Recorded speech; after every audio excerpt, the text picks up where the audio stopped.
don't lose confidence. It is easy. If not A, then B. If not B, then C. If not C, there are many.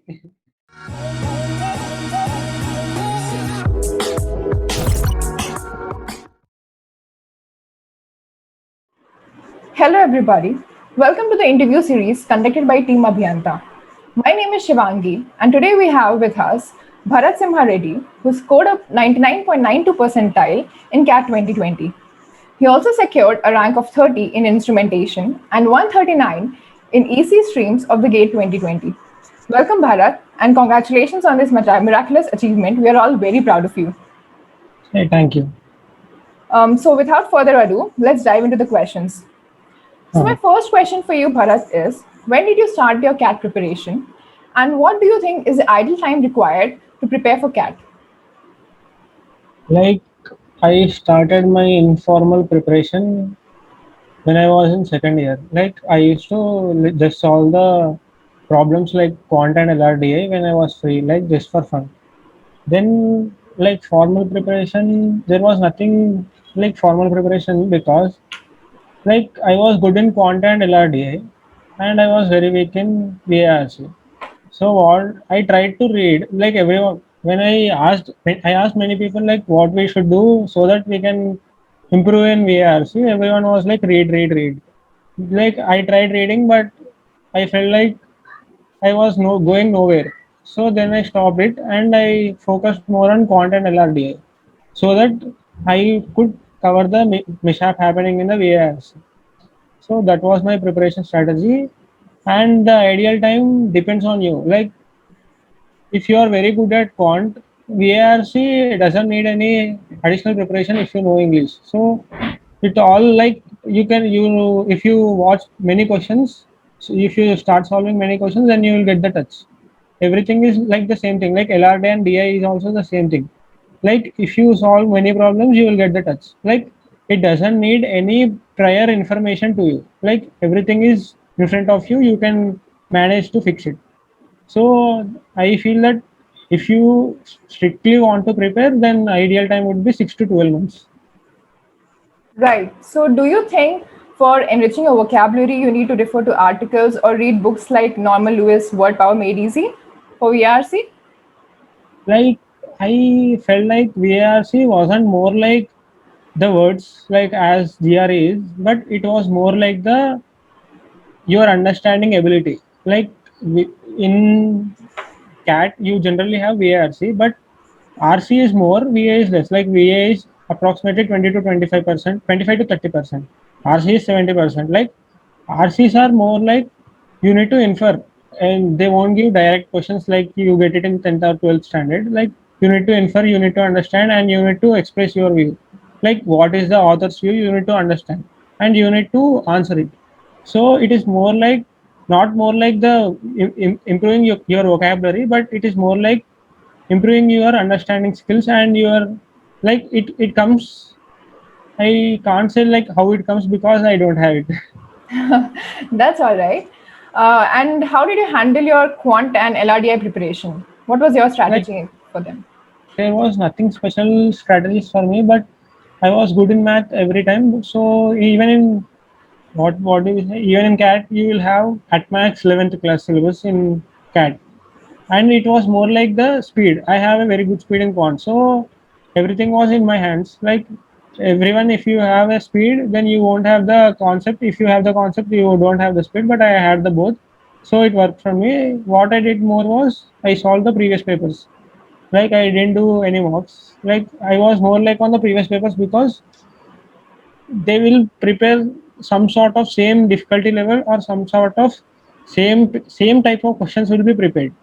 Like if you can solve it in the 1 hour slot, as it was in 2019 or 2018, if you could solve like 30 questions in 1 hour or of 34, then you are at a good speed. If you could solve 30, like I tried many times, but I was stopping somewhere at 32 or 33.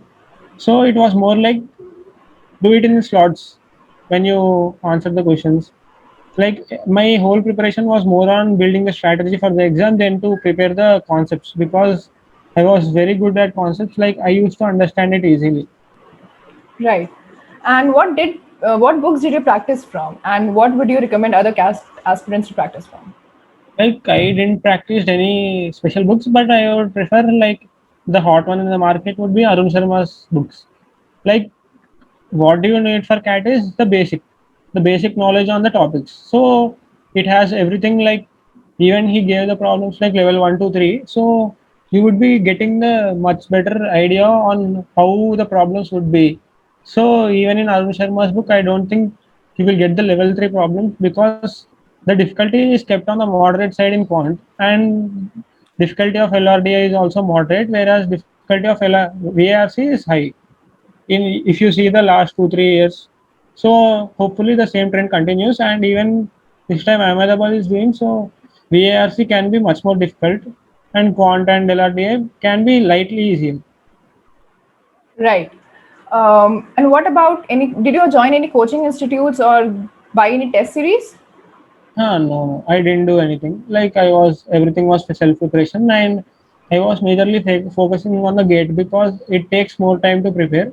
Like I was giving the both exams. Like cat was very. I felt like everything, all subjects I know. So I was focusing more on solving the previous papers only. Right. And for an average student, what do you think is the ideal number of mocks CAT aspirants should take? It is not about the ideal number of marks, but I would be saying like it's not about getting your strategy done. Like everyone gives marks for no one. I think no one gives marks for to get the concepts because while learning the concepts, you will solve the problem, so you would be getting the concept. It was the giving the marks. The main idea is to idealize the time in the exam and how to approach the questions like all at a time or in the slots. Like if you feel it like it will take more than 1 minute, you leave it and then come back. So you should focus on more on while giving the marks, not on score. How to improve the score with the concepts that you have. It is only possible if you use your time ideally and don't waste your time on the questions where you can go wrong or some kind of mistake can happen. Right. So So I focus more on that during mocks. Like it depends on you. Once you get the concept clear, then like each section should have the different set of approach. So once you get the approach for a section, then I think you don't need any more mocks.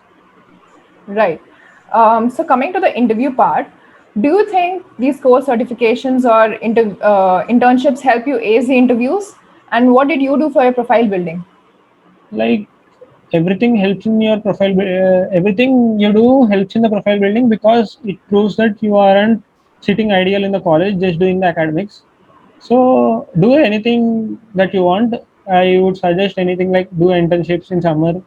Do internships even if you get it at the college time because you don't have much work in the college. To be frank, like it's all everyone knows. Even the professors knows that everyone studies 1 day or 2 day before. So I don't think there is much pressure from the academic side. So you are almost free. Like we chit chat every day, whole day. So it is not like you don't have the time, but you don't have the perfect opportunities. I feel so. Even if you search for the opportunities, you aren't getting the perfect opportunities for the profile. So I think we need to focus more on getting such kind of opportunities to the college, or we need to get something like developing some new clubs would be helping. Like if you get any type of PR, then do it as a like don't think again. If you are getting some position of responsibility, then take it because not everyone gets the chance. Like if anyone gets the chance, nobody wants to leave it. If you have the idea for the future on the beforehand, then I don't think you even think to leave it. So focus more on any kind of pure projects, anything. Like if you are if you get the good concepts, then do a project for a semester also. Like go with some professor and say that you need to guide us, then do that project so that you will have even have the CV proof. Like you do a Right. project but no one is going to certify it, then you can't get it into IIM. If you are in UC, you can directly keep it in your resume because they will ask the questions, you will answer. But when you go to IIMs, that isn't the case because Right. you need to prove that you did it. So focus more on getting the proofs. when you take any kind of extracurricular or co-curricular, so better go with any professor for any event. Even if you are doing with the event, there will be a student like faculty coordinator. So get in touch with him, talk with him, and get the proofs as soon as possible. That would be more suggestible, because doing everything and nothing on the CV would be waste. Right. So, do you think these extracurricular activities, these internships, or the position of responsibility you hold in college add weightage during the interview? I don't think they will give they can give you certain advantage, but they aren't everything, because I didn't have much PORs and extracurricular or co-curricular. Like I only had majorly academic achievements and the catch scores, and some kind of like two or three co-curricular and PORs.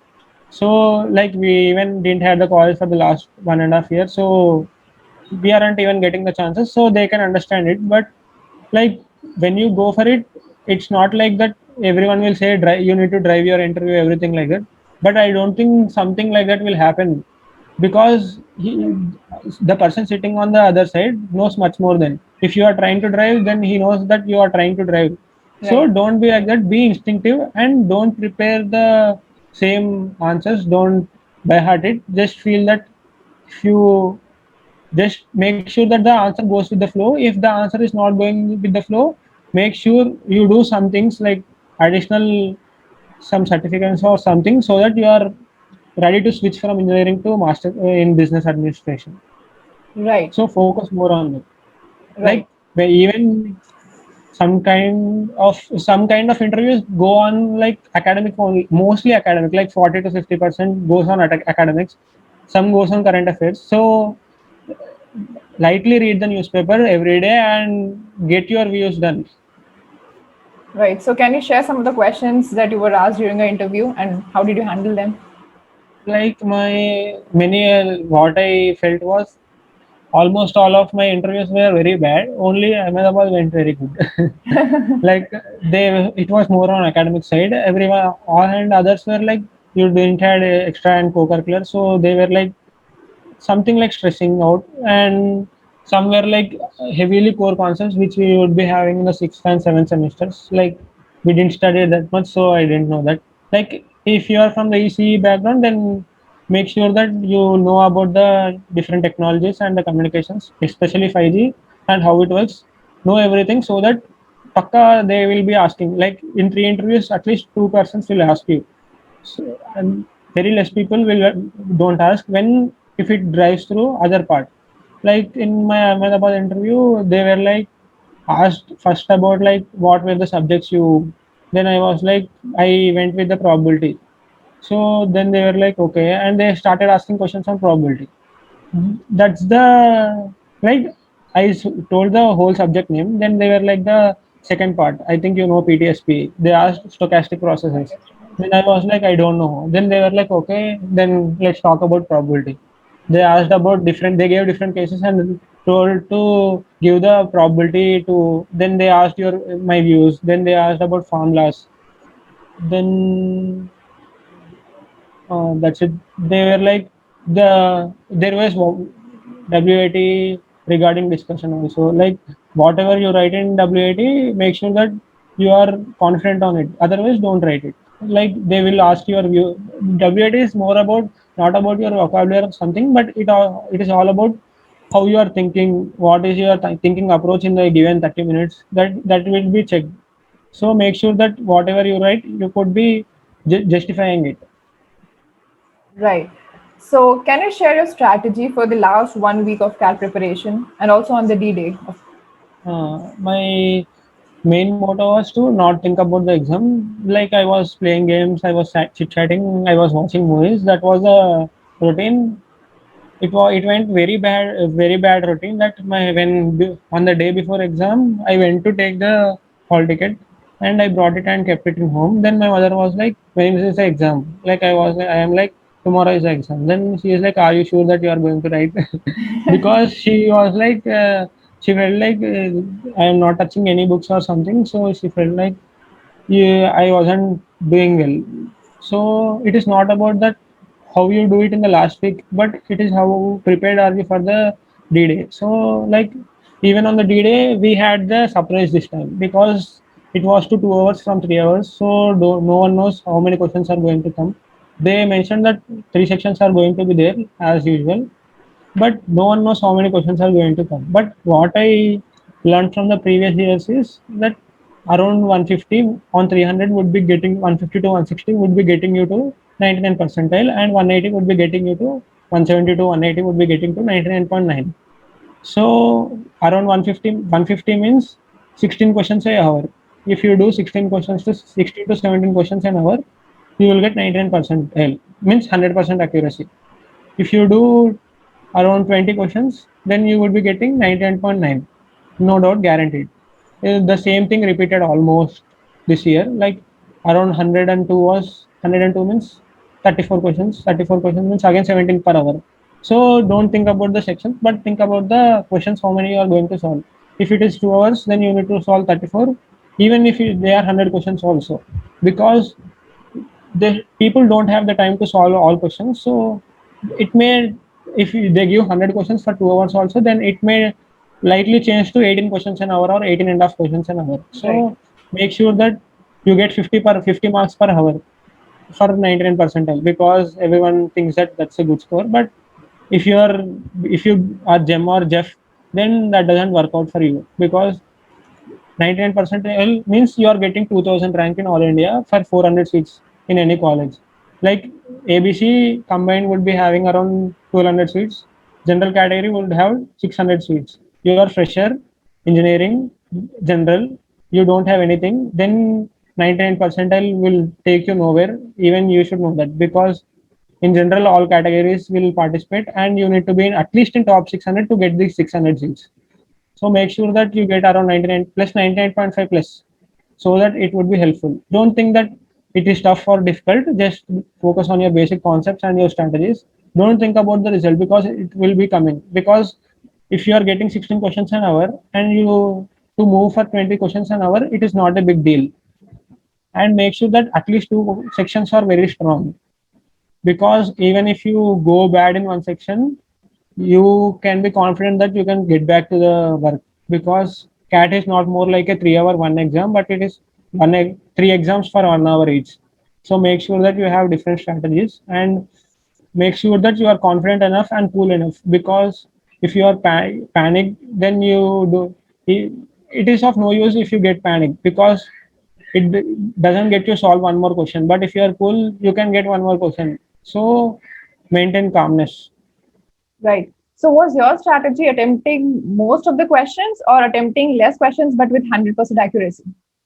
My strategy was like, even if I don't know the question, I would be attempting it, because I believe in probability and the expected value for any question in CAT is zero. So if you attempt it, net average is zero. If you attempt it, at least if you can remove one option, then you are going on a positive edge, because if you can remove at least one, let us assume we have three questions and I could remove one option, like from seeing, I can say that option A is wrong in three questions. Then I will have B, C, D. I will attempt B in one, C in one, D in one. If even I get one question right, then I am going to get 1 mark. Right. If I leave it, I am going to get 0 marks. So I believe that for me it is better to attempt all the questions. Like I attempted all the questions, even in VARC, which I was very bad. Right. I was short of time, so I left one question in the whole exam. Right. So, and one of the very important questions, how to stay motivated and how to overcome the burnout of preparation.